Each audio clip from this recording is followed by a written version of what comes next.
Hi friends, welcome back to Birla's பார்வை. இன்னைக்கு வீடியோவில் நம்ம என்ன பார்க்க போறோம் அப்படின்னா நம்மளோட காருக்கு பொல்யூஷன் சர்டிஃபிகேட் அப்படின்னு சொல்லுவோம். அப்படிங்கிறது மேண்டேட்டரியா? அதை எப்படி அப்ளை பண்ணுறது, அதை வந்து எப்படி பொல்யூஷனை வந்து டெஸ்ட் பண்ணுவாங்க, அதில் என்னென்ன பேராமீட்டர்ஸ்லாம் இருக்குது, என்ன பேராமீட்டருக்குள்ளே இருந்தால் நம்ம கார் வந்து பாஸ் ஆகும், இது எல்லாத்தையும் இந்த வீடியோவில் ரொம்ப ப்ராக்டிக்கலாக லைவாக ஒரு டெமோவோட நம்ம பார்க்க போகிறோம். நம்ம காரை எடுத்துகிட்டு போயிட்டு ஒரு பொல்யூஷன் டெஸ்ட் பண்ணுற இடத்துல போய் எப்படி பண்ணுறாங்க, என்ன அவுட்புட் வருதுங்கிற மாதிரி ஃபுல் டீட்டெயில் இந்த வீடியோவில் வந்து உங்களுக்கு கிடைக்கும். வீடியோக்குள்ளே போகலாம். வீடியோக்குள்ளே போகிறதுக்கு முன்னாடி நம்ம சேனலை இன்னும் நீங்கள் சப்ஸ்கிரைப் பண்ணல அப்படின்னா சப்ஸ்கிரைப் பண்ணிக்கோங்க. பக்கத்தில் இருக்க பெல் பட்டனை கிளிக் பண்ணிக்கோங்க. அப்போ தான் நான் போடுற எஃபர்ட் உங்களை வந்து ரீச் ஆகும். இப்போ வீடியோக்குள்ளே போகலாம்.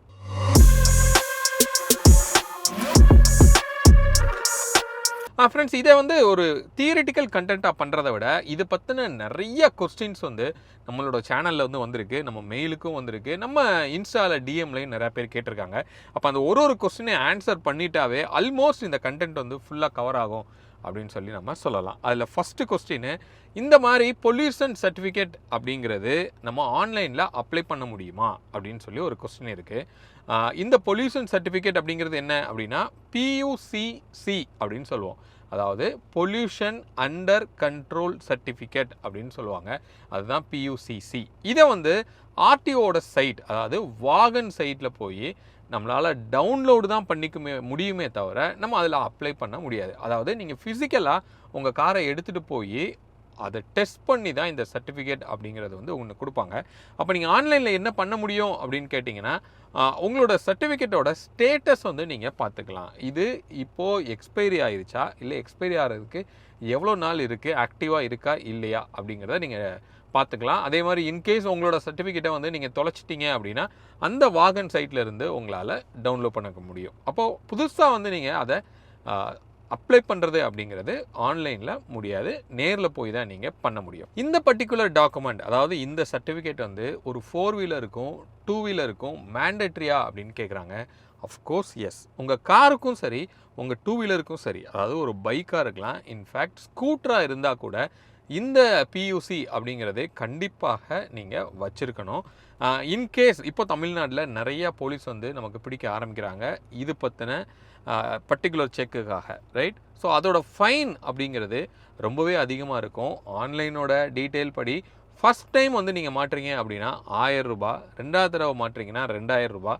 அது அப்படியே வந்து இன்க்ரீஸ் ஆகிட்டு போயிட்டே இருக்கும். பட் சமீபத்தில் நான் கேள்விப்படுறேன் இதுக்கு 10,000 ரூபாய் வரைக்கும் ஸ்பாட்டில் ஃபைன் போடுறோம் அப்படின்னு கூட சொல்கிறாங்க. அதனால் இந்த பர்டிகுலர் டாக்குமெண்ட் வந்து நம்மளோட காருக்கோ பைக்குக்கோ ஸ்கூட்டருக்கோ கண்டிப்பாக மேண்டேட்ரி அப்படின்னு கூட நம்ம சொல்ல முடியும். இப்போ நம்ம வந்து ஒரு புதுசாக கார் வாங்குகிறோம் அப்படின்னா அதுக்கு எப்படி பொல்யூஷன் சர்டிஃபிகேட் அப்ளை பண்ணுறது அப்படின்னு சொல்லி கேட்டிருக்காங்க. ஸோ நீங்கள் ஒரு புதுசாக ஒரு கார் வாங்கும் போது உங்களுக்கு பொல்யூஷன் சர்டிஃபிகேட்டோடையே வரும் ஒரு ஸ்டிக்கர் மாதிரி கார்னரில் வந்து உங்களுக்கு ஒட்டியிருப்பாங்க. This particular pollution certificate valid for 1 year அப்படின்னு சொல்லி. அப்போது நீங்கள் புதுசாக கார் வாங்கும் போது உங்களுக்கு 1 இயர் வேலிடிட்டியோட அந்த பொல்யூஷன் சர்டிஃபிகேட் வாங்கியே தான் வந்து உங்களுக்கு வரும். அதனால் புது காருக்கு நீங்கள் போய் எதுவும் அப்ளை பண்ணணும் அப்படிங்கிறது தேவையில்லை. ஆனால் அந்த சர்டிஃபிகேட் 1 இயருக்கு மட்டும்தான் வந்து வேலிடு. அதுக்கப்புறம் நீங்கள் போய் அதை புதுசாக ரெனியூவல் பண்ணிக்கணும், அந்த சர்டிஃபிகேட்டை வாங்கிக்கணும். இந்த பொல்யூஷன் சர்டிஃபிகேட்டை எங்கே போய் அப்ளை பண்ணுறது அப்படின்னு கேட்டிருக்காங்க. இது வந்து கவர்மெண்ட் அப்ரூவ்டு டெஸ்ட் சென்டர்ஸ் அப்படின்னு சொல்லி நிறையா இருக்காங்க. நிறையா பெட்ரோல் பங்க்கில் நீங்கள் பார்த்துருக்க முடியும். அதே மாதிரி ஆர்டிஓ ஆஃபீஸ் போனீங்க அப்படின்னா அந்த ஆஃபீஸ்க்கு பக்கத்தில் சின்னதாக வந்து ஒரு கடை மாதிரி வச்சு இந்த பொல்யூஷன் சர்டிஃபிகேட் இஷ்யூ பண்ணுறோம். ஸோ ஒரு தடவை நீங்கள் பொல்யூஷன் சர்டிஃபிகேட் வாங்குறீங்க அப்படின்னா அதோட வேலிடிட்டி அப்படிங்கிறது எவ்வளோ நாளைக்கு இருக்கும் அப்படின்னு கேட்டிங்கன்னா, நீங்கள் இன்கேஸ் புது காராக நீங்கள் எடுக்கிறீங்க அப்படின்னா அதுக்கு 1 இயர் வேலிடிட்டி இருக்கும் அப்படிங்கிறது நான் முதல்ல சொன்னேன். அப்போ நீங்கள் அதுக்கப்புறம் நீங்கள் அப்ளை பண்ணுற ஒரு சர்டிஃபிகேட்டும் மினிமம் 6 மந்த்ஸில் இருந்து 1 இயர் வரைக்கும் கொடுக்குறாங்க. பட் ஆக்சுவலாக நான் வெப்சைட்டில் பார்க்கும்போது 6 மந்த்ஸ் தான் வந்து அந்த பொல்யூஷன் சர்டிஃபிகேட், அதாவது PUCC அப்படிங்கிறது வேலிடு. எவ்ரி 6 மந்த்ஸ் வந்து அந்த சர்டிஃபிகேட்டை போய் நீங்கள் எடுக்கணும். ஓகே. ஆனால் அவங்க எடுத்ததுக்கப்புறமா ஒரு வேலிடிட்டின்னு ஒன்று இந்த சர்டிஃபிகேட்லேயே மேலேயே வந்து வரும். நான் பார்த்த வரைக்கும் இந்த BS6க்கு அப்படிங்கிறப்போ 6 months ஒருக்க பண்ணணும் அப்படிங்கிற மாதிரி ஒரு ரூல் வருது அப்படின்னு சொல்கிறாங்க. பட் பழைய வெஹிக்கிளுக்கு 1 yearக்கு ஒருக்க வரைக்கும் கூட உங்களுக்கு வேலிடிட்டி வருது. இட் டிபெண்ட்ஸ், அது வந்து வேரி ஆகுது. பட் ஜென்ரலாக 6 months அப்படிங்கிறத நீங்கள் எடுத்துக்கலாம். இந்த BS6 அதுவும் முக்கியமாக இந்த ஃபேஸ் 2 வெஹிக்கிள்ஸ்க்கு, ரீசெண்டான வெஹிக்கிளுக்கு இந்த பொல்யூஷன் சர்டிஃபிகேட் வேணுமா அப்படின்னு ஒரு கொஸ்டின் இருக்குது. கண்டிப்பாக வேணும். இன்கேஸ் உங்கள் வெஹிக்கிள் BS6 ஃபேஸ் 2வாக இருந்தாலும் சரி, BS4ஆக இருந்தாலும் சரி, BSக்குலாம் முன்னாடி இருக்கிற வெஹிக்கிளாக இருந்தாலும் சரி, எல்லா வெஹிக்கிளுக்கும் இந்த எமிஷன் சர்டிஃபிகேட் அப்படிங்கிறது மேண்டேட்ரி. ஓகே, இப்போ பொல்யூஷன் சர்டிஃபிகேட்னா என்ன, இது எந்தெந்த வெஹிக்கிளுக்கு வேணும், எவ்வளோ நாள் வேலிடிங்கிறத நம்ம பார்த்தோம். இப்போ அந்த சர்டிஃபிகேட்டில் என்ன இருக்கும் அப்படிங்கிறத நம்ம பார்க்கலாம். இதில் மெயினாக அவங்க செக் பண்ண போகிறது கார்பன் மோனாக்சைடு அப்படிங்கிற கார்பனோட கண்டென்ட்டை வந்து மெஷர் பண்ண போகிறாங்க. அதுக்கப்புறம் ஹைட்ரோ கார்பனை வந்து இன் ppmல வந்து அதை மெஷர்மெண்ட்டாக கொடுப்பாங்க. இது ஒவ்வொன்றுக்குமே வந்து ஒரு வேல்யூஸ், அதாவது பழைய வெஹிக்கிளுக்குனா ஒரு வேல்யூ இருக்கும், BS3க்குனா ஒன்று இருக்கும், BS4க்குனா ஒன்று இருக்கும், BS6க்குனா வந்து ஒரு வேல்யூ இருக்கும். ஸோ அது என்னென்ன அப்படிங்கிறது பார்க்கலாம். 2000க்கு முன்னாடி இருக்கிற கார்ஸு பைக்ஸு இந்த ரெண்டுக்குமே இந்த கார்பன் மோனாக்சைடு பர்சன்டேஜ் அப்படிங்கிறது 4.5 வரைக்கும் வந்து அலவுட் அப்படி சொல்கிறாங்க. ஹைட்ரோ கார்பன் வந்து இன் ppmல 9000 ppm வரைக்கும் அது வந்து உங்களுக்கு அலவுடாக இருக்கும். இது ஆஃப்டர் 2000ல் இருக்கிற பைக்ஸுக்கு 3.5 carbon monoxide percentage, hydro carbon வந்து 6000 ppm வரைக்கும் அலவுடு. அதே மாதிரி ஆஃப்டர் 2000ல் இருக்கிற 4 stroke பைக்குக்கு வந்து சேம் 3.5யும் 4500 ppmமும் உங்களுக்கு வந்து, அதாவது மேக்ஸிமம் அலோவபிள் லிமிட்டாக வந்து உங்களுக்கு கொடுப்பாங்க. பிஃபோர் BS2ல இருக்கிற வெஹிக்கிள்ஸ்க்கு வந்து 3% கார்பன் மோனாக்சைடும் 1500 ppm வந்து ஹைட்ரோ கார்பனோட வேல்யூவும் அலோவ் பண்ணுவாங்க. BS3க்கு 0.5யும் 750யும். அப்போ எங்கே ஸ்டார்ட் பண்ணது, 9000லேருந்து ppm ஆரம்பித்து 750 ppm வரைக்கும் இப்போ வந்திருக்கு. அவ்வளோ ரெஸ்ட்ரிக்டடாக இப்போ வந்து இந்த ரூல்ஸ் வந்து ஃபாலோ பண்ணுறாங்க அப்படின்னு சொல்லலாம். அதே மாதிரி ஹைட்ரோ கார்பன் அப்படின்னு நம்ம பார்த்தோம்னா 4.5லேருந்து 0.5க்கு வந்து உங்களுக்கு வந்திருக்கு. ஸோ அந்தளவுக்கு ஸ்ட்ரிக்டாக வந்து இருக்குது. இப்போ BS6 அப்படின்னு நம்ம எடுத்துட்டோம் அப்படின்னா பெட்ரோல், CNG, LPG இது எல்லா கார்களுக்குமே வந்து 0.3%ம் 200 ஹைட்ரோ கார்பன் ppmமும் வந்து அலோவபிள் அப்படின்னு சொல்கிறாங்க. இது ஒரு 2 வீலருக்கு 0.5ம் 500ம் வந்து உங்களுக்கு அலோவ் பண்ணுது. அப்போது 200 வரைக்கும் காருக்கு லோவாக வந்து உங்களுக்கு வந்துருச்சு. 9000ல் ஸ்டார்ட் ஆனது. அந்த அளவுக்கு இந்த பொல்யூஷனை கண்ட்ரோல் பண்ணணும் அப்படிங்கிறதுக்காக கவர்மெண்ட் வந்து நிறையா வந்து எடுத்துகிட்டு இருக்காங்க. இதில் தான் இந்த டீசல் கார்ஸ் வந்து மார்க்கெட் அவுட்டு நிறையா வெளியில் போகிறதுக்கு காரணமே இதுதான். இந்த வேல்யூ வந்து அவங்களால அச்சீவ் பண்ண முடியல மோஸ்ட் ஆஃப் த கார் மேனுஃபேக்சர்னால. அப்படியே அச்சீவ் பண்ணணும் அப்படின்னா அதிகமாக காம்ப்ளிகேட்டடான பார்ட்ஸ் வந்து உள்ளே வருது. பட்ஜெட் அப்படிங்கிறது அதிகமாக போகும்போது மார்க்கெட் அவுட்டு நிறைய டீசல் கார்ஸ் வந்து வெளியில் போயிருச்சு. ஸோ கோயிங் ஃபார்வர்ட் நிறைய டீசல் கார்ஸை இனிமேல் பேன் பண்ணிடுவோம் அப்படிங்கிறதும் கவர்மெண்ட்டு ஸ்டில் சொல்லிட்டு இருக்காங்க. பட் அது எப்போ அப்படிங்கிறது தெரில. அதுக்கு முக்கியமான காரணமே இந்த பொல்யூஷன் அப்படிங்கிறது தான். ஸோ இப்போ இந்த பொல்யூஷன் சர்டிஃபிகேட்டில் இன்னொன்று வந்து ஒன்று இருக்கும். அதுதான் வந்து லைட் அப்சார்ப்ஷன் கோஎஃபிஷியன்ட் அப்படின்னு சொல்லுவாங்க. K அப்படிங்கிற ஒரு வேல்யூ. இது பேசிக்கலி என்ன அப்படின்னா வெளியில் வர்ற அந்த ஸ்மோக்கோட டென்சிட்டியை வந்து அது வந்து மீன் பண்ணுது. அது எந்த அளவுக்கு திக்காக வருது, அப்போ அது எவ்வளோ லைட்டை பாஸ் பண்ணுதுங்கிறத வச்சு தான் அந்த டென்சிட்டியே வந்து அவங்க கண்டுபிடிக்கிறாங்க. அது வந்து 1.62 மீட்டர்/செகண்டுக்கு மேலே இருக்கக்கூடாது அந்த டென்சிட்டி. அதுக்கு மேலே இருந்தது அப்படின்னா உங்கள் காரோ பைக்கோ அது வந்து ஃபெயில்டு அப்படின்னு சொல்லி நம்ம சொல்ல முடியும். அப்போது கருப்பாக போக நிறையா காரில் வரும், அதோட டென்சிட்டிலாம் கண்டிப்பாக அதிகமாக இருக்கும். அந்த மாதிரியான கார்களுக்கு உங்களுக்கு இந்த பொல்யூஷன் சர்டிஃபிகேட்டுங்கிறது கிடைக்காம போகிறதுக்கு அதிகமான வாய்ப்பு இருக்குது, ஃபெயில் ஆகிறதுக்கும் வாய்ப்பு இருக்குது. இப்போ நம்ம காரு இன்னொன்று ஒரு டீசல் காரு ரெண்டையுமே இப்போ எடுத்துகிட்டு போயிட்டு இந்த பொல்யூஷன் எப்படி டெஸ்ட் பண்ணுறாங்கங்கிறத இப்போ நம்ம பார்க்கலாம். இப்போ இந்த டெஸ்டிங் வந்து நம்ம லைவாக பார்க்குறக்காக வந்திருக்கோம். எங்கே வந்திருக்கோம்னா அசோக் பில்லர் பக்கத்தில் நீங்கள் பார்க்கலாம் காஸ்மோ ஜெம்ஸ் அப்படின்னு சொல்லி ஒரு எமிஷன் டெஸ்ட் பண்ணுற ஒரு இடத்துக்கு வந்திருக்கோம். இப்போ நம்ம கூட 2 வெஹிக்கிளுமே இருக்குது. ஒரு டீசல் நம்ம விஜய் ப்ரோவோட கிரெட்டாவும் நம்ம கூட இருக்குது, நம்மளோட பெட்ரோல் வெஹிக்கிளும் நம்ம கூட இருக்குது. இந்த ரெண்டுக்குமே வந்து எப்படி எமிஷன் டெஸ்ட் பண்ணுறாங்க அப்படிங்கிறத இப்போ பார்க்கலாம். இப்போ ஃபர்ஸ்ட் வந்து என்ன பண்ணியிருக்காங்க அப்படின்னா இன்ஜினோட டெம்பரேச்சரை இங்கே வந்து ரீட் பண்ணுறாங்க. ஏன்னா இந்த ரிப்போர்ட்டில் இந்த டெம்பரேச்சரில் வர்ற எக்ஸாஸ்ட் அப்படிங்கிற மாதிரி தான் ரிப்போர்ட்டில் வந்து வரும். அந்த டெம்பரேச்சர் சென்சார் வந்து இங்கே இருக்கிறத நம்மளால பார்க்க முடியுது. ஜஸ்ட் இன்ஜினுக்கு மேலே வச்சிருக்காங்க. ஸோ ஆர்பிஎம் அப்படின்னு நம்ம பார்த்தோம்னா இங்கே ஒரு மீட்டர் இருக்கிறத நம்மளால பார்க்க முடியுது. ஒரு 760 ஆர்பிஎம்ல ரன் ஆகுது, ஐட்லிங்ல தான் ரன் ஆகுது.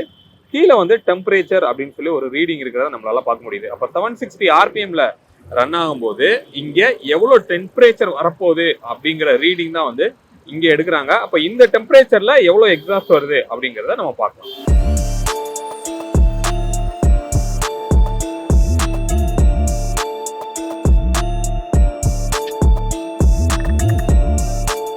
இங்க வந்து இந்த K அப்படின்னு சொல்லி ஒரு வேல்யூ வருது இல்லையா, அது வந்து 0 வந்துடும். இப்போ வந்து எக்ஸாஸ்ட் வந்து பண்ணணும், அதை வந்து ஃபிட் பண்ண போறாங்க. ஸோ இப்போ உள்ள எக்ஸாஸ்டுக்குள்ள அந்த பைப்பை இன்சர்ட் பண்றாங்க. இன்சர்ட் பண்ணிட்டு ஸோ இதுல 2 ரீடிங் வந்து உங்களுக்கு வரும்.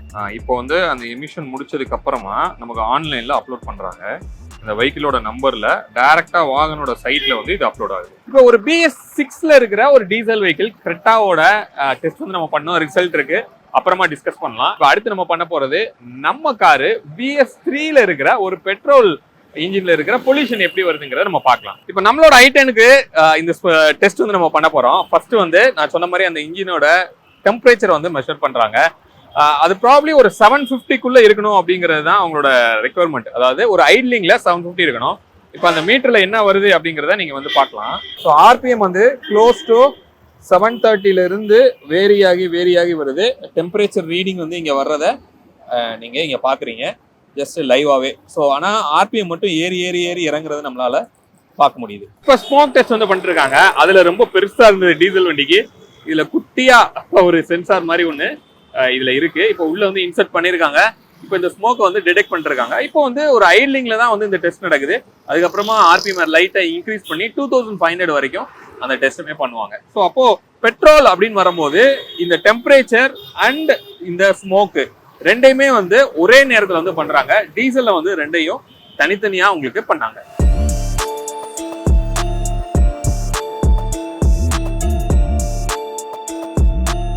இப்போ ஆர்பிஎம் வந்து இன்க்ரீஸ் பண்றாங்க. இங்க நீங்க பார்க்கலாம் 2600 வரைக்கும் வந்து ஆர்பிஎம் இன்க்ரீஸ் பண்ணி டெம்பரேச்சரையும் சென்ஸ் பண்ணுது, அதே நேரத்தில் உள்ள ஸ்மோக்கையுமே வந்து அது சென்ஸ் பண்ணுது.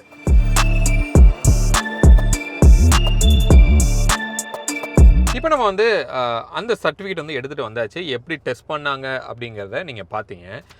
இந்த சர்டிஃபிகேட்டில் என்ன இருக்குது அப்படிங்கிறத இப்போ நம்ம பார்க்கலாம். இப்போ நீங்கள் பார்த்துட்டு இருக்கிறது தான் அந்த சர்டிஃபிகேட். என்னோட காரோட சர்டிஃபிகேட் தான் இது. ஃபஸ்ட்டு வந்து வேலிடிட்டி அப்படிங்கிறத நம்ம பார்த்துடலாம்.